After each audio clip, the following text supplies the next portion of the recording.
কি হবে টাকা দিয়ে? আজকে সালমান এফ রহমানের মতো এত হাজার হাজার কোটি টাকার মালিক কয়েক লক্ষ কোটি টাকা শেয়ার বাজার থেকে ব্যাংক থেকে লোপাট করেছে।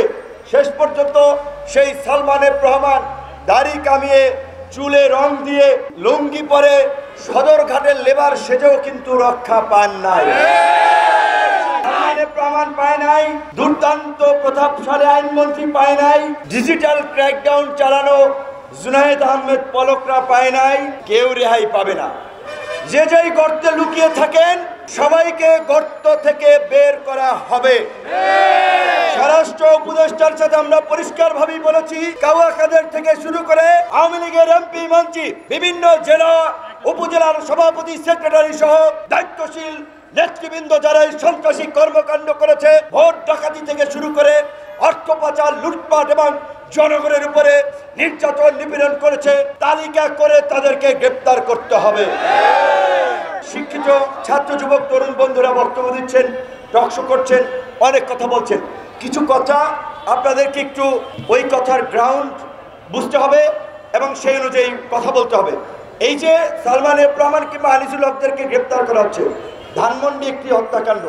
ধানমন্ডির এরকম হত্যাকাণ্ড মানে অদৃশ্য কিংবা প্রমাণ নাই, এই সমস্ত মামলায় তাদেরকে কিন্তু সাজা দেওয়া ডিফিকাল্ট হবে। তখন কিন্তু আইনের ফাঁক ফুকর দিয়ে তারা বেরিয়ে যাবে।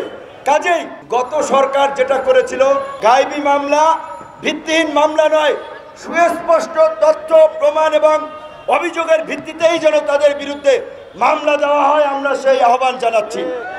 একই সাথে বিএনপি, জামাত, বিরোধী দল, নাগরিক সমাজ, সাংবাদিক সমাজ সকলকেই বলবো, আপনারা গত 15 বছরে যেভাবে ভুক্তভোগী হয়েছেন, যেখানে নির্যাতনের শিকার হয়েছেন, নির্যাতনকারীদের বিরুদ্ধে প্রতিটি থানায় থানায় আপনারা মামলা দায়ের করুন, কিন্তু তথ্য প্রমাণের ভিত্তিতে আপনারা মামলা দায়ের করবেন। আজগুবি গায়েবী মামলা দায়ের করবেন না। এই সরকারকে কেউ বলছেন বিপ্লবী সরকার, কেউ বলছেন অভ্যুত্থানের সরকার, কেউ বলছেন অন্তর্বর্তীকালীন সরকার। প্রকৃত অর্থে রাষ্ট্রপতি চুপ্পু সাহেবের কাছে শপথ নিয়ে তারা আইনগতভাবে কিংবা নৈতিকভাবে বিভিন্নভাবে তারা একটা অন্তর্বর্তীকালীন সরকার হয়েছে। এটা বিপ্লবী সরকার নয়, তাহলে প্রেসিডেন্টের কাছে শপথ নিত না। দ্বিতীয়ত, এটাকে আমরা বলতে পারি প্রকৃত অর্থে ছাত্র, নাগরিক কিংবা জনতার গণ অভ্যুত্থানের পরে ছাত্র জনতার সরকার, একটা জাতীয় সরকার। সেটাকে এখনো আরও কিছু সংযোজন বিয়োজন করে এটাকে জাতীয় সরকার কিংবা ছাত্র জনতার অভ্যুত্থানকারী সরকার হিসেবে ইস্টাবলিশ করতে হবে। সাংবিধানিক কিংবা অন্যান্য আইনগত যদি দুর্বলতা থাকে সেই বৈধতাও নিশ্চিত করতে হবে। কিন্তু এই চুপ্পু সাহেবকে রেখে সেটি সম্ভব হবে না।